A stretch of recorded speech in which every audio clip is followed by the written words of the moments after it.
Let's talk about how to get good tenants, and let's talk about how to avoid bad tenants. Mike Tyson, he's got this great quote: everybody has a plan until they get punched in the face.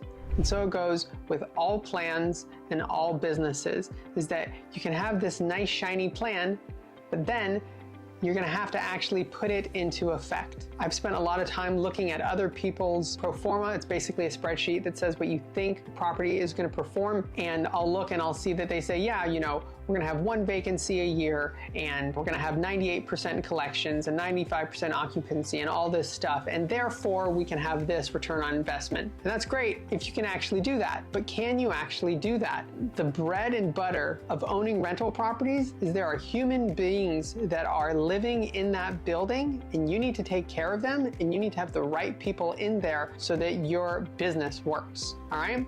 So how do you make sure that you get the right tenants in place? First off, everybody has to fill out an application. Absolutely no exceptions. I don't care who you are, how much money you say you make, or if you're Mother Teresa. I don't care if it's friends of family or anything like that. Everyone's gonna fill out a piece of paper, and it says where you work, what your credit score is, all this other stuff. Here's why you have to do this. You just never know what you're gonna find. Here's the main things that you need to be thinking about. First off, you gotta make enough money. In general, you gotta make at least 3 times the rent, all right? So if the rent's $2,000, you gotta make at least $6,000. Some people are surprised to hear this until you realize that there's other things that come up in life. Just because you can make the payment now, what's gonna happen if your car breaks down, or you need new tires, or there's a medical bill or something like that? So you need to make sure that there's sufficient income, and also need to do a background and credit check. You need to make sure that you know who is going into this building and what's happened before with this person. I've had a lot of buildings where I have a lot of tenants in close proximity, and we've made the mistake of giving someone a chance and putting them in who wasn't qualified, and it's no bueno, especially because our primary responsibility is actually to the tenants that we already have in place, not to this new guy who says that we should give him another chance. So make sure that you fill out an application, and that you call their past landlord, and that you check with their boss and make sure that they make the money that they say they do. But even if they fill out an application and all seems good, people still lie. And so there are some tricks of how to make sure that you're really getting good tenants. One of the easiest things that you can do is meet the person and spend the 30 minutes while they're looking at the apartment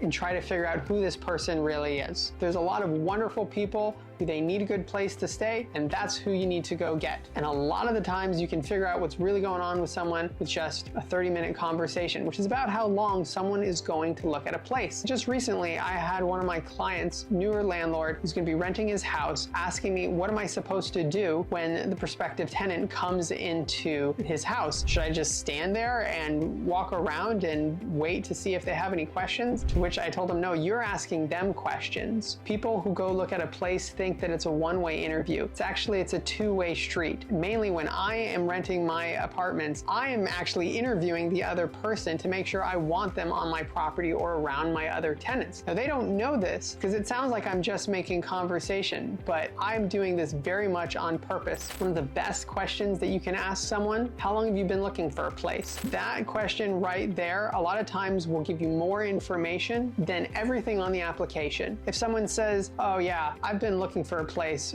for about 6 months and nobody will give me a shot. Okay, so there's a problem. There's no reason that someone should be looking for 6 months for an apartment unless there's something wrong there, right? People will spill the beans, especially if you are not grilling the person. If you're just making conversation, oh, where do you live now? Where do you work now? People say all sorts of things. They might say, oh man, I gotta move. My landlord right now, he's the worst. He won't fix this and he won't fix that, and then goes through this whole list. All the while I'm just smiling going, okay, good. And you want to live in my building when you've just told me that you're fighting all the time with your current landlord. That isn't to say that there aren't real reasons that a person would want to leave a place. There are bad landlords. In general though, it's a terrible sign to show an apartment to someone and they're just nagging about their past landlord. So that conversation is huge. I have been places where I've seen that they just give the combination for people to go look at a place by themselves. That's a terrible idea. No one should ever do that. No one should ever do that. Maybe there's exceptions, but I can't think of it. Meet the person that you're about to have a long-term relationship with, basically, is your tenant. Hopefully you are renting to someone who is going to stay there for years. You want them to have kids, raise families, you know,